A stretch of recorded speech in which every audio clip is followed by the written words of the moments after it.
السلام عليكم ورحمة الله وبركاته. وحشتوني يا حبايبي، عاملين ايه؟ تعالوا النهاردة نكمل سلسلة الفيديو بتاعنا بتاع المرة اللي فاتت، اللي هو تصميمات وديكورات ايكيا للشقق الجديدة، المساحات الصغيرة. زي ما احنا شايفين هنبتدي بأطقم التولد دلوقتي. زي بصوا، افكار جديدة حلوة وبسيطة وفعلا عملية، مش بكتر الاماكن او مش بكتر الحاجة اللي انا بحطها في الحمام، علشان خاطر ما يبقاش فيه زحمة. بصوا، عجباني جدا فكرة المنظمات اللي هم بيحطوها في الأدراج. دي موجودة وكل حاجة ليها سعرها هناك منفصلة، يعني مش شرط انك انتي تاخدي التصميم كامل، يعني ممكن تاخدي قطعة من تصميم.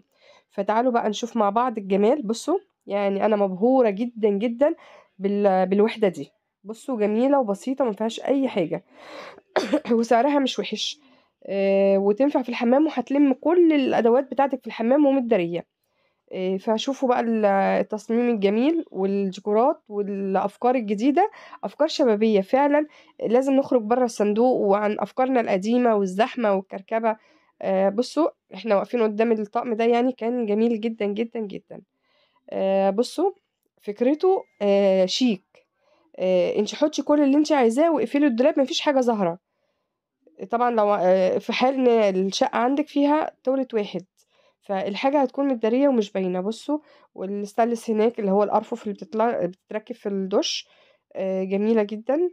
ودي خارجية. تمام. والتولد نفسه، بصوا بقى الوحدة بتاعة الحوض دي، ده طقم تاني. جميلة جميلة جميلة جدا. بصوا، سيمبل جدا وما فيهاش أي حاجة. ويا رب أقرب من السعر شوية، أنا نسيت سعرها، بس عامة هي الأسعار مش وحشة. تمام. بصوا بقى لما نفتح الدرج، بصوا المنظمات هايلة. فممكن انك انتي زي ما قلت لكم تشتروا جزء مش الكل. فتعالوا بينا بقى نشوف كذا تصميم وديكورات وافكار. يا رب يا رب تعجبكم وتاخدوا منها افكار تناسب بيوتكم. يلا بينا بقى نشوف الافكار مع بعض. يلا بينا، وهسيبكم تشوفوها من غير ما نتكلم. هنعلق لو في حاجة بسيطة نعلق عليها هنعلق. يلا بينا نتفرج.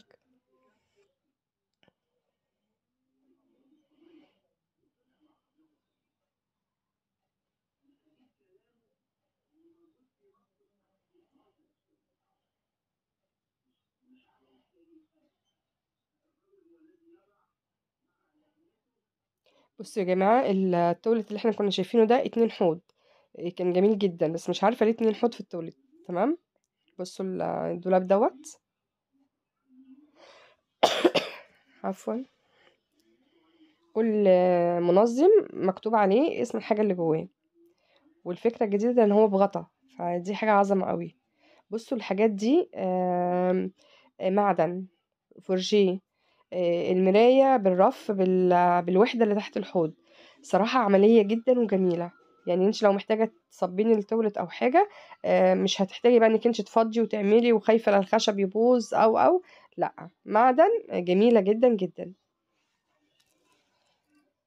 يعني حتى كمان فكرة السيراميك جديدة. بص الوحدتين دول برضو جمال. ده أرفف أفقية. في آخر الفيديو شايفين انتوا الوحدات دي، أنا هجيب لكم منها أشكال جميلة جدا برضو تنفع في المطبخ أو في الحمام. انتظروا بس لآخر الفيديو، هتلاقوها مفاجأة وجميلة.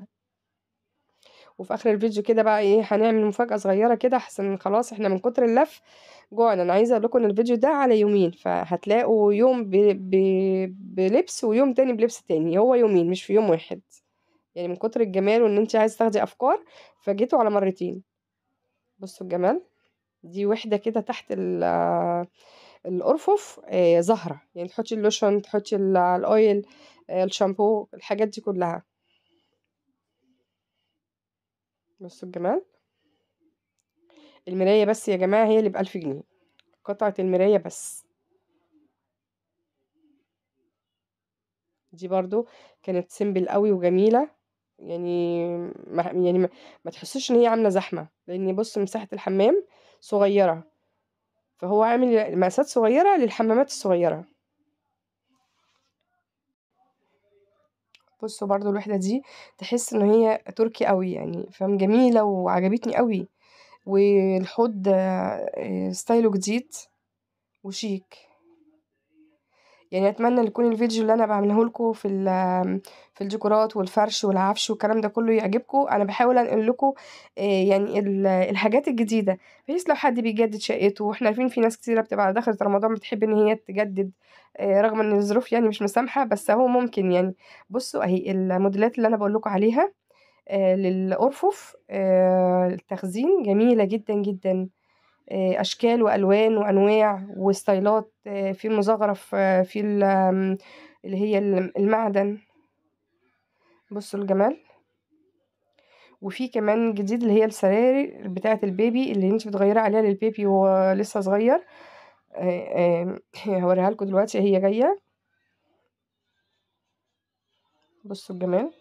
الحاجات دي بقى بسيطة، يعني من حاجات صغيرة بتعملي شكل جمالي للحمام عندك، زي ما وريتكم المطابخ الصغيرة برضو ادي تصاميم للحمامات الصغيرة. احنا بقى في اخر الفيديو اهو. طبعا لازم اكل ايس كريم من ايكيا، حاجة كده يعني وهم ما شاء الله. فجبنا واكلنا اهو. وهجيب تاني يعني. بصوا يعني بروح هناك بكون مدمنة حاجة اسمها ايس كريم. روحوا جربوه وقولوا لي رأيكم فيه. وده الجانب بتاع السناكس والشوكولاتات والايس تي، حاجات جميلة جدا.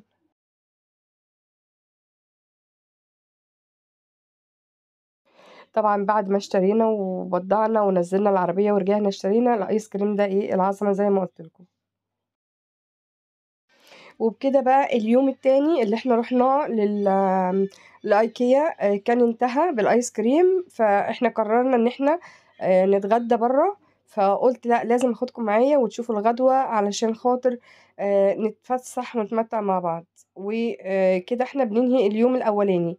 يعني ده كده اليوم الاولاني انتهى بالشراء. تاني يوم بقى احنا ما جينا جبنا برضو ايس كريم واتغدينا بره. فتعالوا بينا بقى نشوف المكان. وانتوا عارفينه انا ما بخرجش غير لما لازم اروح المكان دوت للامانه اللي فيه والنظافه والمجموعه اللي هناك. خلاص احنا يعني يعتبر بقينا كلنا عارفين بعض في المطعم دوت. فهو فعلا اقتصادي مش غالي يعني، والكميات بتاعته عاليه جدا. طب انت بتتكلمي على ايه يا هنود؟ انا بتكلم على ابن الشام. طب مين مش عارف ابن الشام؟ خليكم معانا لاخر الفيديو عشان تعرفوا ابن الشام والوجبات وحجمها قد ايه والكميه والاسعار جميله جدا جدا جدا. انا عن نفسي بحب قوي اروح هناك. فتعالوا بينا بقى ناكل الايس كريم بتاعنا ونخلصه ونروح جري على طول الايس كريم. نروح على طول على ابن الشام عشان نتعشى. شوفوا بقى الايس كريم. انا مغرمه ايس كريم ايكيا، مش عارفه ليه جميل جدا جدا. يعني انا لوحدي باكل اتنين، محدش بقى يضحك عليا، اوعوا تضحكوا عليا. ده كان تاني يوم اهو. اظن في فرق في اللبس. جبنا الايس كريم ورايحين نتعشى. طب في حد ياكل ايس كريم قبل العشاء؟ انا اكله قبل وبعد. كل سنه وانتم طيبين. هنروح كده دلوقتي. طبعا كانت منوراني امي حبيبتي، ربنا يبارك لي في عمرها. معايا اهيت احلى مني بكتير، جميله، يا رب يبارك في عمرها. وقلنا بنضحك وبنهزر. وبنتي وزوجي وابني. وبصوا طلبنا الاوردر، فهم حظ ولادي جالهم الاول. متخيلين انت ما يعدي قدامكم بقى الاوردر وانت جعانه وهم اللي جالهم الاكل الاول. فتعالوا اوريكم الوجبه اللي عنده. مش هقول اسعار عشان طبعا انتوا عارفين ان احنا دلوقتي الاسعار كل يوم في اختلاف. دي وجبه زنجر 7 قطع. بصوا نازل معاها كميه الفراخ الرهيبه دي.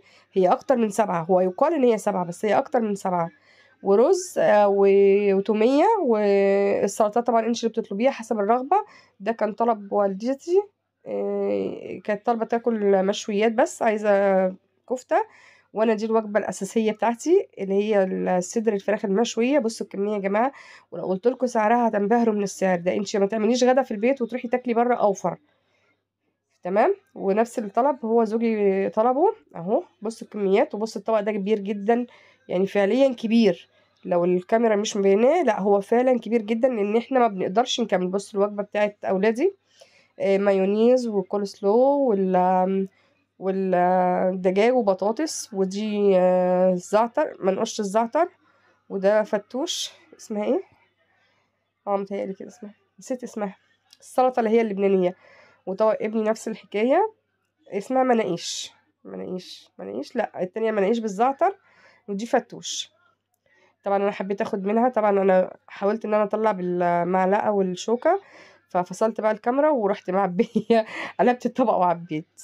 بصوا الجمال والنظافة يا جماعة، روحوا هناك ابن الشام في التجمع الخامس، الشارع 90، شارع البنوك، هتلاقوه هناك مشهور جدا جدا جدا.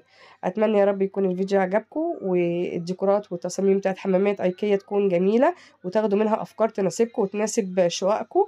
واشوفكم على خير يا رب في فيديو جديد معايا ومعاكم. ما تنسونيش في اللايك والشير والاشتراك في القناة وتفعيل زر الجرس. مع السلامة.